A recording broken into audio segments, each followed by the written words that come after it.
talk about Hanukkah, of course, Ezrat Hashem Motzei Shabbat. But I want to talk a little bit about the hidden part of Hanukkah. So, we're going to go back a few parshios. In Parshas Vayetze.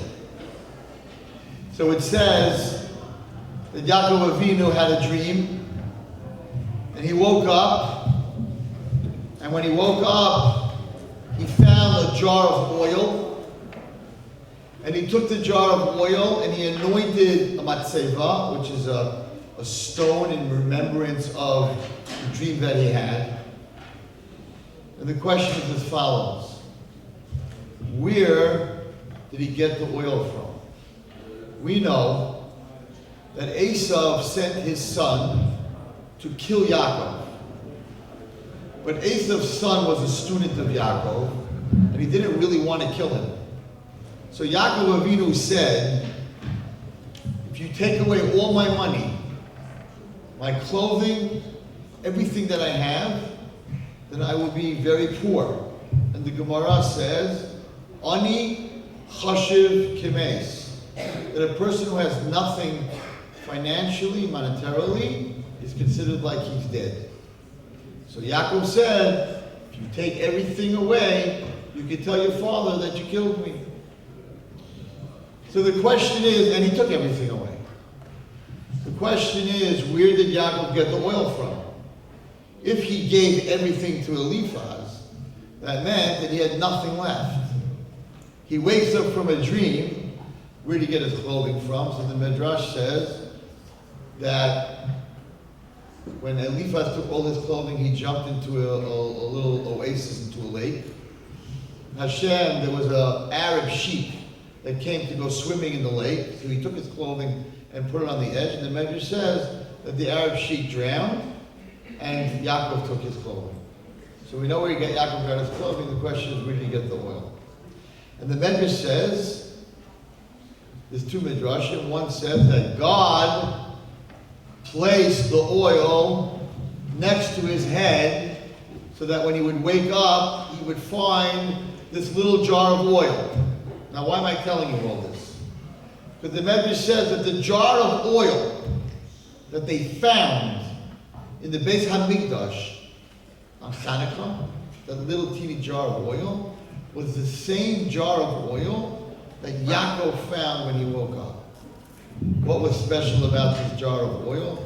What was special was that no matter how much you poured it, it filled up. So they used this oil to anoint the Mishkan, the Beis HaMikdash, David HaMelech, Shlomo HaMelech, Moshe Rabbeinu, Aaron, all the Kohanim, and this oil continually poured. What does this have to do with Hanukkah? So if we go a little bit further into last week's reading of the Torah, Parashat Vayishlach, it says the following. Yaakov had a fight. He was left alone. You're never allowed to leave a Jew alone. But the minute that he was left alone, the Malach, the Satan, the Malach of Esav, attacked him. I would like to talk to you tonight a little bit about this fight. So it says the following. It says, Vayivasa Yaakov levado, he was left alone. Vayeovek ish imo.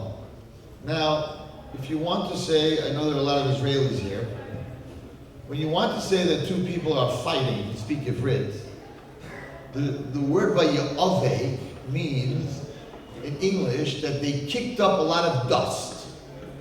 If you want to say they had a war, you would say Vayilachem, Milchama, Vayilachem ish imo. But the Torah doesn't say Vayilachem. The Torah says Vayeovek, which means that they kicked up a lot of dust. Who cares? Who cares how much dust they kicked up? Imagine I walked in here tonight and I told everyone here, don't go outside. Do you know why? There are two people right here on the corner. You know what they're doing? You're all in danger. You know what they're doing? They're kicking up dust. say, Rabbi Wallerstein, go back to New York. What are you talking about? Kicking up dust? What does that have to do with? What does that mean? I would tell you that they're shooting each other, they're stabbing each other. Don't go outside right now. But they're kicking up dust. That's what the Torah tells us. The Torah tells us that the Malach of Esav and Yaakov Avinu were kicking up dust. Says Rashi, says the Midrash, that the dust from this fight went all the way to the Kisei HaKavod, to God's throne. That is impossible. If you kicked up dust in this room, no matter how much dust you had in this room, maybe it'll reach the ceiling. Maybe it'll reach the ceiling. It should go to God's throne. God's throne is in another world. So how could Rashi, how could the Midrash say that the dust from this fight went up to the next world, to the Kisei HaKavod? And if we look in the words in this fight, what happens? Vayar ki lo yochalo. The angel saw that he could not beat Jacob. He could not win. Vayiga b'kaf yirecho. He hit him in his groin, in his thigh. Vateka kaf yirecho Yaakov. He dislocated. If you know what dislocated is, when two things are separated. He dislocated his thigh. Ve'afko imo, when he kicked up this dust. So the rabbis ask, why does the Torah have to tell us again that he kicked up dust? What is this dust, everybody? When you learn this in Chumash, what is this dust? And does anyone here know that dust could dislocate your thigh? What's going on over here? A few more questions and then we'll answer them all, and I'll tell you why it's very important for all of us here tonight. Vayomer, the Malach said to Yaakov, let me go. Stop holding me here. Let me go. And the Malach said, I'll give you a bracha. What's your bracha? I'm going to change your name from Yaakov to Yisrael. That is not a bracha. If you came over to me tonight and you said, Rabbi Wallerstein, I am struggling in my panasah, in my shalom bayis. Could you please give me a bracha? What's your name? Harry. Okay, my bracha is you should become Michael. Say, Rabbi Wallerstein, what's going on? You're definitely not a chacham, that's for sure. You're not a makubal. So he's asking an angel for a bracha, and instead of giving him a bracha, he says, your name was Yaakov? Okay, now your name is Yisrael. And Yaakov doesn't say, okay, what's my bracha? He's done, he's happy. What's the bracha? Yeah, changing your name is a bracha. Chas v'shalom, something's wrong in Kabbalah, you change the person's name, but that's not the bracha. So what was his answer? And the last question is, now Yaakov asked the angel, what's your name? Rashi says, who was this angel? The Satan. Rashi knew who the angel was, and Yaakov fought a whole night with this angel, and he didn't know his name. Rashi had more Ruach HaKodesh than Yaakov Avinu. Yaakov knew his name. Yaakov knew he was fighting a whole night with the Satan. Why in the morning you're asking him his name? So the Satan answers him. You're asking me my name? What do you need to know my name for? And Yaakov doesn't say anything. He lets him go. What's going on over here? He asked him for a name. So, like Jewish people, when we ask a question of another Jew, they usually don't answer it. They usually ask you a question. So how's everything? So how's everything by you? Where do you come from? Where do you come from? We always answer questions with a question. But this was the Malach of Esav, he wasn't Jewish. So he asked the Malach, what's your name? He answers him back, what do you need to know my name for? Why didn't you just tell him, Ani Hasatan? Why didn't he answer the question? What is really going on here? This is very connected to Hanukkah. What was going on here was as follows. The Satan knew that all of you would be in this room tonight. He knows that the Jewish nation will always be here. Hashem said, till the world is destroyed, till the end of the world, till Mashiach, my nation, I swear, will always be here. So he knew there would always be Jews in the world that keep his Torah and mitzvot. Satan knew that. Vayar kilo yachalo. He saw and will never be able to wipe out. He tried, Amalek, the Holocaust, many times they tried, but I'll never be able to wipe out the Jewish nation. But he said to Yaakov, I may not be able to wipe you out, but your children, I will affect your children. I can't affect you, I will affect your children. Ladies and gentlemen, the Satan said, I may not be able to stop them from keeping Shabbat. I may not be able to stop the men from coming to shul and putting on tzitzit and tefillin, but I'm going to make it dusty. What does dust do? Dust, the ladies always clean the furniture. They use lemon pledge in America to make sure that the furniture shines, because dust makes things dull. It takes the beauty away from shiny, beautiful things. Silver gets dusty, the furniture gets dusty, the drapes in the house get dusty. The koach of dust is really nothing. If you look at dust, right, you don't see. If I leave my furniture alone for a month in my house, you come in, right, you check out the cleaning lady, what do? The first thing you go is, you didn't clean my table, look what's going on here. Where did it come from? You don't see it. You don't see it in the ear. It's just there. And what does it do? It takes away the beauty of anything. Said the Satan, they're going to keep Shabbat, and they're going to put on tefillin, they're going to keep Pesach maybe, but it's not going to be beautiful. It's going to be dull. I have to go to shul. I can't wait to get out of here. Today there's no tachanun, Baruch Hashem. We're going to make a kiddush. They always make a kiddush when there's no tachanun. Hashem, the rabbi's sick. No speech. 20 minutes early. Big party.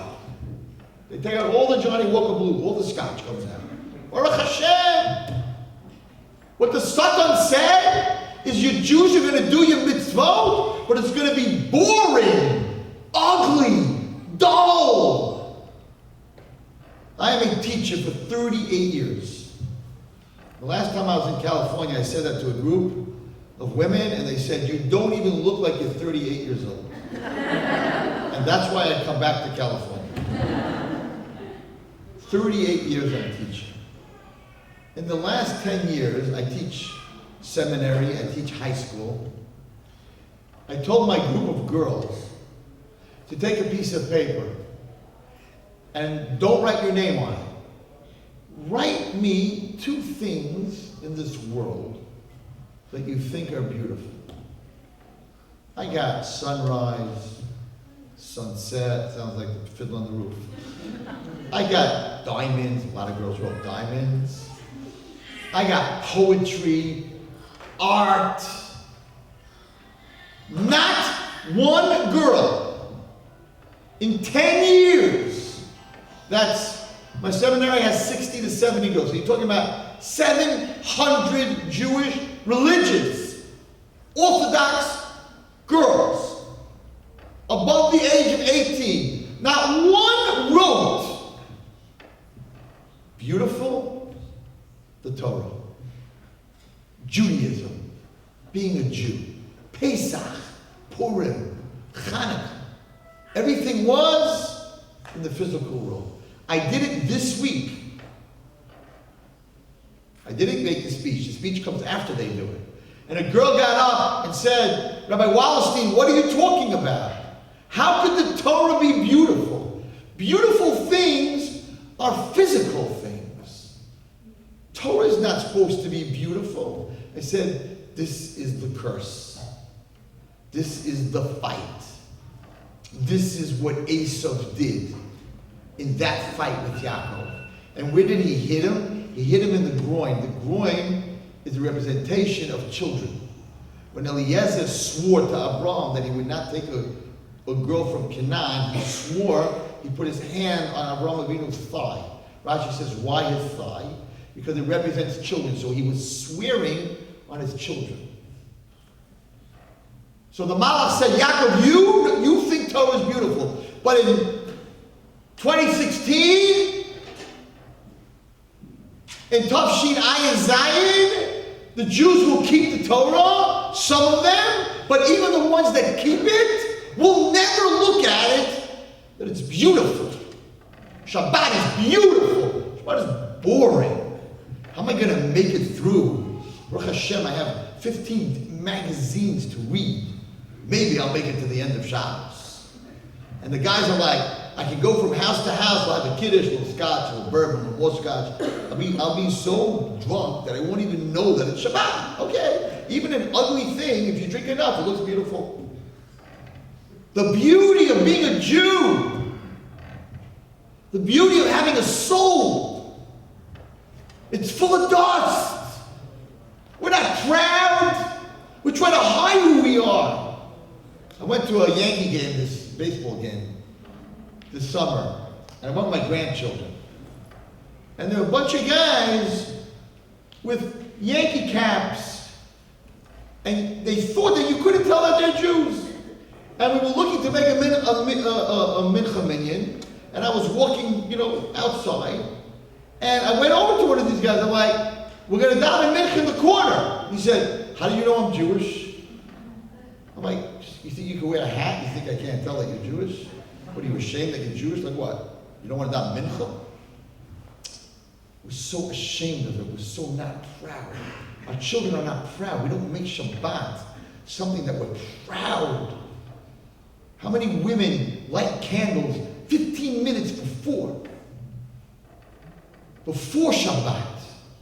Because you're excited about it. Because it's beautiful. And all the pictures, when you have the tefillah, you run some of the tefillah, you have a picture, the woman standing there with her kids, there's a glow, big white glow by the candles and by her. I don't see no glows. Come running downstairs, it's already 5 minutes into Shabbat, your hair is soaking wet, you're screaming, yelling, the kids aren't ready, you finally get to the candles, and out. So what do you think your children, they're going to watch their mother do this, you think that she's going to love Judaism? Or when a father comes home and says how hard it is to be Jewish, you think the children are going to want to be Jewish? There's a very famous story with Moshe Feinstein. There was a man in the old days in America, you couldn't keep Shabbos because they didn't give Saturday off.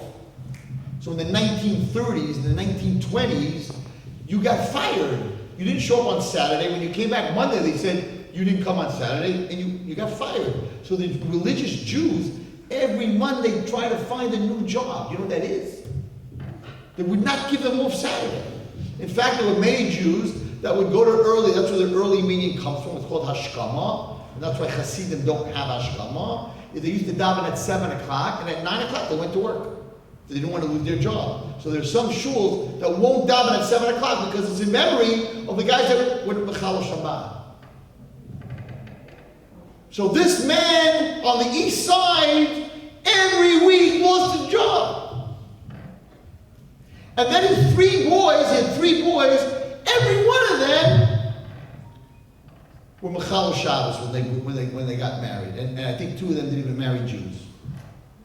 So this man went to Moshe Feinstein and he said, "Rabbi, I gave up my life for Shabbat.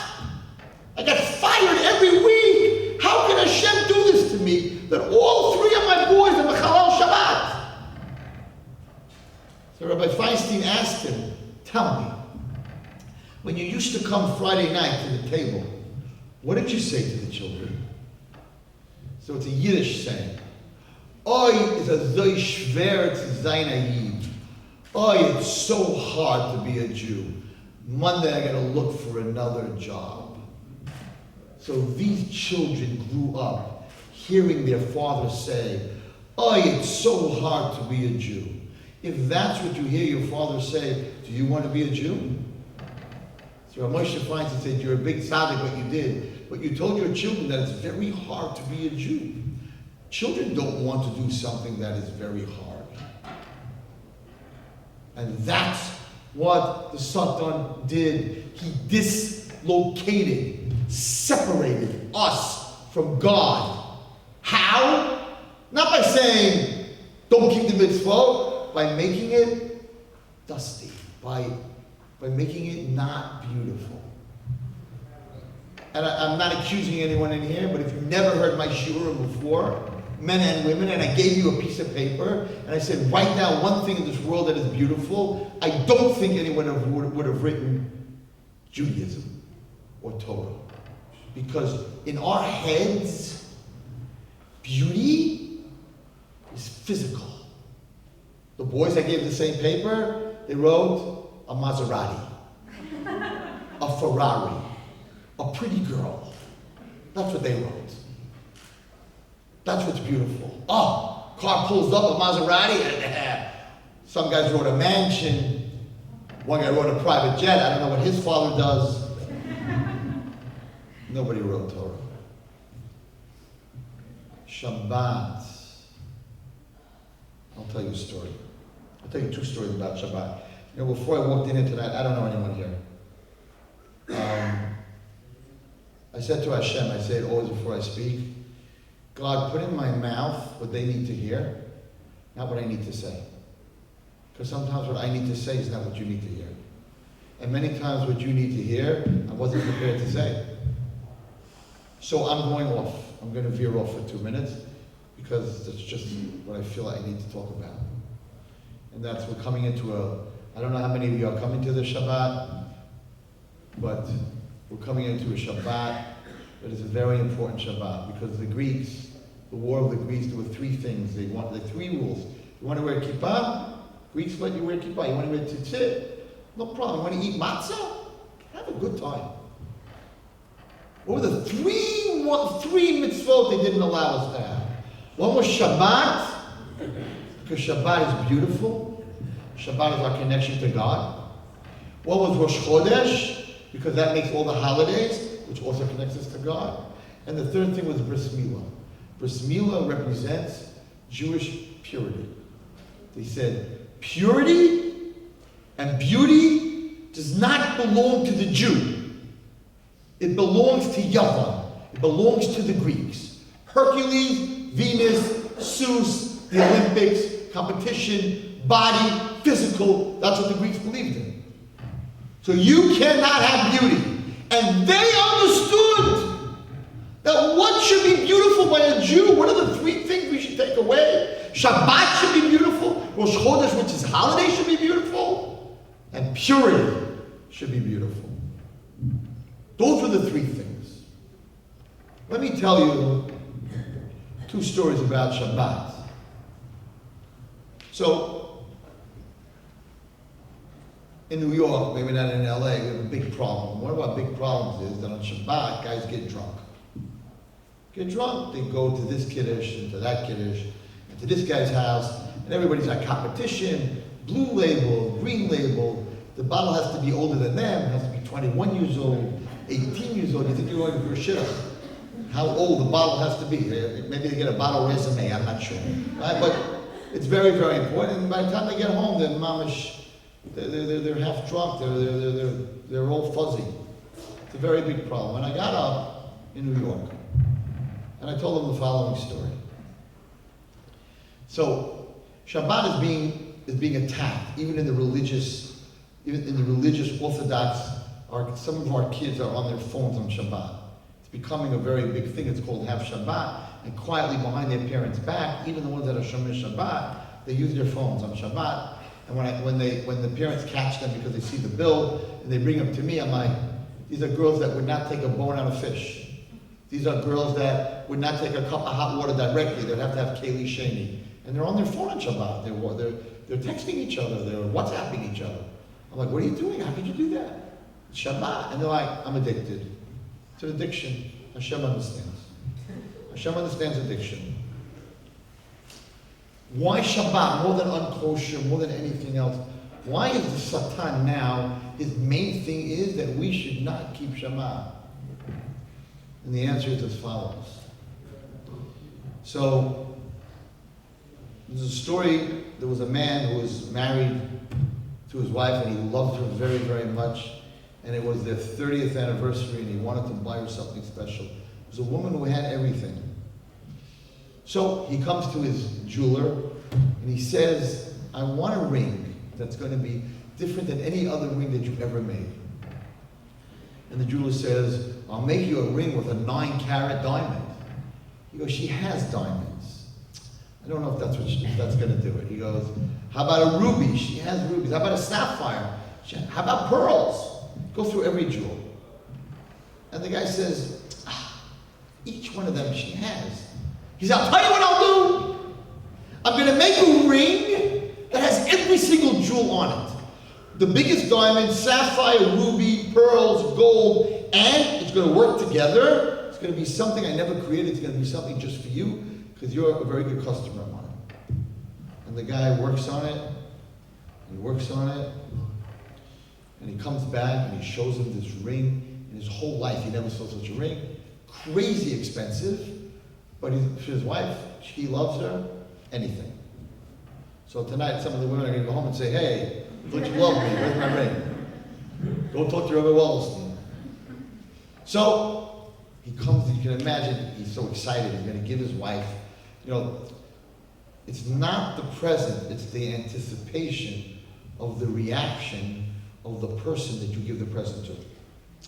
The present's very nice, it's a ring, but if you give it to someone and they're like, the whole thing's worthless. If you buy them something for 20, a rose, and she goes crazy, right? So that this is as good as a ring. It's the anticipation of how the person will react to what you give her. So he wraps, he steams it up, it's shiny, it's gorgeous. You never saw such a thing. He's like, oh, my wife's gonna go crazy. Usually you should not buy jewelry, just a little advice to the men. You should not buy jewelry for your wife and surprise her. Take her to the store. Then she'll say, ooh, I love that, but don't buy it. And that's the one you buy. Because when I got engaged, I'll never forget it. I bought my wife, was in yeshiva, and I went into a jewelry store. What did I know? I didn't know anything. And the jeweler said to me, this is a long time ago, 38 years ago, and he said, tiger eye, it's a little jewel, tiger eye earrings, they are so in. So I was a yeshiva boy, okay. I bought her a pair of tiger eye earrings. I gave it to her. She was like, wow, they're beautiful. I'm engaged, Shabbosim, I don't see it. We go to parties and I don't see it. I'm married, I don't see it. She never put them on. So finally, after about 2 years, I'm like, Esty, wear the tiger eye, why don't you wear them? She goes, Zecharia, that is the ugliest pair of earrings I ever saw in my life. I didn't want to hurt your feelings, whatever it is. So from then on, I'm like, let's go to the store, let's just look around. She's like, don't you ever buy that for me. Okay, that's everyone's surprise. You have to be careful with surprises. But anyway, so here he is, he's all excited. You have to imagine this. He's all excited, and he has this ring. And he comes home, and he says, happy anniversary, darling. Wow, I bought you something. Oh, you didn't have to. Come on, I didn't buy you anything. He goes, I don't need anything. I really bought you something. He said, I know you're the woman who has everything, because you have me. But I went out, and I spent a lot of time, and I hope you love it. And she goes, okay, let me see what you got. And it's in wrap, she unwraps it, and then it's in a box, and then it's in a felt, and she takes it out, and she picks it up, and the thing is shining, all these different jewels. It's like 10 different colors coming out of this ring. You never saw anything like this. And she looks at it. She said, this is what you bought me? This is the ring? He goes, yeah, don't you love it? Love it! It's ugly! I hate it! And she throws it on the floor and stamps. That's what you bought me? That's what you made me? That's what you think is nice? Take your ring and throw it back at the jeweler. And never all the stones are flying all over the floor. The ring is smashed. In this room, there's no one that could even understand, because none of us bought such a ring. No one that could even understand the hurt and the pain that this husband has. At least fake it. At least say, thank you. It's beautiful. Doesn't look good on me. Something nice. Throw it on the floor and smash it. You smashed my heart. You smashed my soul. That's what the Satan wants us to do to God. You see, when God married us by Har Sinai, He made a chubah, Har Sinai, over our head. He gave us kiddushin. He gave us the two luchos, who were made out of sapphire. But He came up, I'll read you the medrash, I don't have it in front of me, I'll read you the medrash, whoever wants to hear it. It's the most beautiful medrash I ever heard. It says, God came up to His angels and He said, we're married!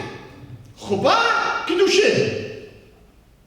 But you have to give the kala a present. I have to give my bride a present. So He said, I'm going to go into my treasury, into my safe deposit box, and I'm going to find the most beautiful jewel that God's talking about, that I own. It says the medrash that He went into His treasury and He pulled out Shabbat. And He said, this is the most beautiful thing. I'm God in the world. The most beautiful thing I have to give to my kala, ushma, Shabbat. And that's what He gave us. And the Satan said, I know how to break the relationship between the Jewish nation and God. They do Aveirot. I mean, it's a horror. I get them to do Aveirot. Hashem's going to forgive them. They don't know any better. 2,000 years, they don't have a base of mikdash. We're in gullahs. They don't see me. You know, like a married person tries to make excuses for the one he's married to. But there's no excuse to take his most beautiful present and step on it and say, I don't want it. I don't want any part of it. It is not beautiful. I don't want Shabbat. Keep your Shabbat. It's ugly. That the Satan knows will break the marriage. The description of a religious Jew is Shomer Shabbat. Not Shomer Brit, not Shomer Negiah, not Shomer Kashrus. The description of the ultimate connection of a Jew with God is, are you Shomer Shabbat? And when we're not, we're taking Hashem's present. It's not the law, it's the present. It's the most beautiful thing He gave us, and we're taking it. We don't want it. It's over. Shabbat's over. I always talk about this. Shabbat's over. Everyone's running. They're looking at their watch. Ma'ariv. My gosh, if Shalosh goes, I'm a speaker. The one time I'll never always speak my time is Shalosh before Ma'ariv. They will rip your head off. If Ma'ariv is supposed to be at 8 o'clock and it's 8:01 and you're still speaking, they start throwing herring at you. You're finished. It's over. That's it. If you're Svadi, they'll throw lach machine, whatever it is. Why are you such a rush? Where are you going? You're sitting with God, what's His greatest present. So when you run out, imagine you have a date with a girl, right? And mamish, like the natural, supposed to be a date in the religious circles of 3 hours. And imagine if the whole time on the date, the guy's looking at his watch. He's like, why are you looking at your watch? Because the minute I do 3 hours, I'm out of here. That's the relationship. So we make Shabbat as late as we can, and we get out of Shabbat as early as we can. That shows God what we think of His beautiful ring. And the Malachim said to God, don't give them Shabbat. They won't keep it. Don't give them Shabbat. Give them something else. Keep Shabbat up here with us. And Hashem said, your angels, they will keep Shabbat. I will give them my present. So, no matter what we're doing or what we're not doing, the one thing that we have to be the most careful with is that ring. And that ring is Shabbat. And He made Shabbat very boring, and very dull, and very unexciting. And therefore, the Malach said, I will dislocate you. It's not a milchama, it's avak.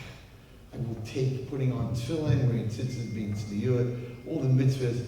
I will take it, I will make it as dull as possible. I went yesterday to a Jewish bookstore to buy oil for my menorah.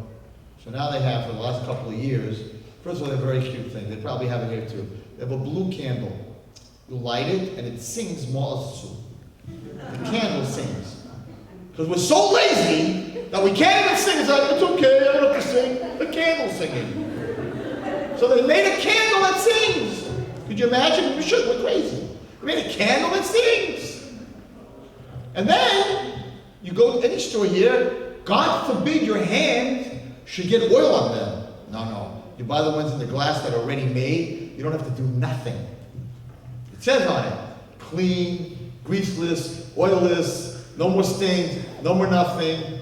So people come home, they pop it in, they light it. I can't believe you're supposed to wait a half hour. Nobody waits a half hour, right? And you're out of there as fast as you can. When you go to a party, can't wait to get out of the party. Oh my God, we're going to go to my mother and my grandmother and sit there. What are we going to do there, right? Nobody plays dreidel. That's maybe poker, maybe cards, but not dreidel. And the whole Hanukkah, it used to be such an unbelievable yom. I personally do not buy those ready-made. I make, because I saw this by my father, every wick for every single night, I buy cotton balls, which you have to be careful with, because they sell them in CVS, it says cotton balls, but they're made out of nylon. And nylon doesn't burn, it melts. So you gotta make sure it says 100% cotton. And I sit there, and I take every wick, and I make it, and I dip it in the oil, both sides, and my hands stink from olive oil, or Hashem. Because to me, it's something beautiful. I don't want an automatic menorah. It's like an electric menorah. I don't want an automatic menorah. I want to feel Hanukkah. I want to smell olive oil. I want to be part of the mitzvah. The mitzvah is beautiful to me. So when my lights are burning, I look at them. Those are my wicks that I made. At least I didn't squeeze the oil. I'm not asking you to squeeze the oil. But at least I used oil. I did something. There's a store. I don't know if you have it here. Pesach. Same story. Same story. You buy maror, it's already ground. Charoses, already made. Honestly, you can come to New York. There's a store in New York. I don't want to say the name of the supermarket on 18th Avenue in Brooklyn. There are plenty, so you don't know which one it is. They sell, for Pesach, a jar of salt water. 99 cents a jar. I came to buy it to show my class. He was sold out. People won't even take water and mix it with salt. Made, already done. We lost the beauty. We lost our hands getting dirty. We lost Purim totally. Purim, what do we do for Purim? I don't know, people send me cards for Shlach sometimes even from California. Instead of Shlach Manos this year, we donated $18 to Tanchei Shabbos in your name. You want to give $18 to Tanchei Shabbos? Do it. But send me food. Shlach Manos is food, not a card. They're so lazy that they won't even go to the store. And we know what happens in the store. You buy yourself 10 Shlach Manos, you write out your cards, right? You send it to your friend. What does your friend do? He takes the card out. He writes it to the next guy. My Shlach Manos, usually at the end of the day, I get all 10 back. What they don't know is on the bottom, I write Wallerstein. They don't see it, right? I'm like, sure, thank you. Give me back my Shlach Manos. It went through 20 guys, right? So we're not interested. We're not interested. It's dusty. Let's get out of here. Let's get over with it. Every holiday, do any holiday you want to go through. Every holiday, sukkahs. Push a button, it pops up on its own. Right? That's what they sell, pop-up sukkahs. You think it's in memory of the sukkahs that when Klai went out of Mitzrayim. You think they had pop-up sukkahs out of Mitzrayim? Lighters, pop-up sukkah? They had to cut down trees. When I was a child, we had to carry bamboo on our shoulders. We got bamboo splinters. It was a whole thing. It took a whole night to carry them up, to carry them down. Now you get 3 mats, you flip it on, you pop it, you go to Disney World, you see people, it says on it, less than 2 minutes, and your sukkah's up. So now you expect your children to appreciate Judaism? That's what the Satan said. Yaakov, I may not be able to stop them from doing sukkahs. I may not be able to stop them from Pesach. I may not be able to stop them from Shabbos, but I'll tell you one thing, I'm going to make it ugly, and I'm going to make it boring, and I'm going to make it dull. the one time that the Jewish nation did not settle for second best is this holiday. It's Hanukkah. How do we know this? So, if you read Al Hanisim, when you pray, when you bench, or when you daven Shemona Esrei, Al Hanisim does not say one word about the miracle of the candles. The whole Hanukkah is, ask anyone in this room, what's the miracle? It's supposed to last for one day. It lasted 8 days. My mother, by the way, she's not here, she's in New York. She makes miraculous, you'll appreciate this, she makes miraculous latkes. Just like the candles, you eat it one day and it burns for 8. She's not here, I can say it again. If she finds out I said that, I'm in trouble.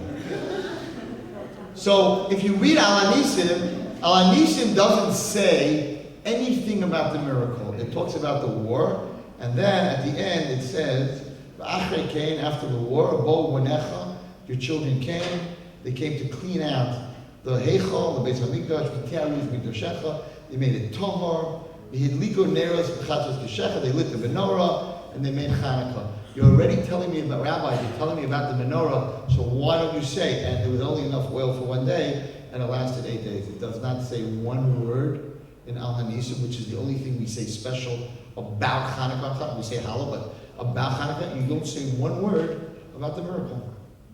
You said, they came to the Beis HaMikdash, they cleaned it up, and they lit the candles. Right. So, why doesn't it say that there was a miracle of 8 days? Beautiful answer. So, there's a Jewish law that it's called Tumah Hudra B'Tzibur. That means, if most of Jews are tamei, are impure, which they were, because they went to war and they didn't have a paradum or the red calf, so everybody was tamei. They were coming out of, they had no Beis HaMikdash, everybody was tamei. So that the law is that if everybody is tamei, or most people are tamei, then you're allowed to use things that are tamei, that are impure. So the Jews did not need a miracle. All the cans of oil that the Greeks broke, and they were no longer tahar, they were allowed to use it. They did not need a miracle. They did not have to look for a little teeny jar. So why did they? And why would God make a miracle if you don't need one? So the Maccabees, the Hashmonaim, they understood who the Greeks were. They understood that the beauty of the Greeks was very different than the beauty of the Jews. And the Greeks were trying to make the Jews understand that beauty is only skin deep. Beauty is the same. Beauty is skin deep. That beauty is only physical. So we came out of a few hundred years of the Greek Empire, and the Kohanim had to fix it. So we came to the Beis HaMikdash, we had all this oil that was impure that we were allowed to use. And they said, if we don't bring beauty back to Judaism, they will fall back into what the Greeks taught them. We will lose the whole nation. So better to use one little jar of purity than thousands of jars of impurity.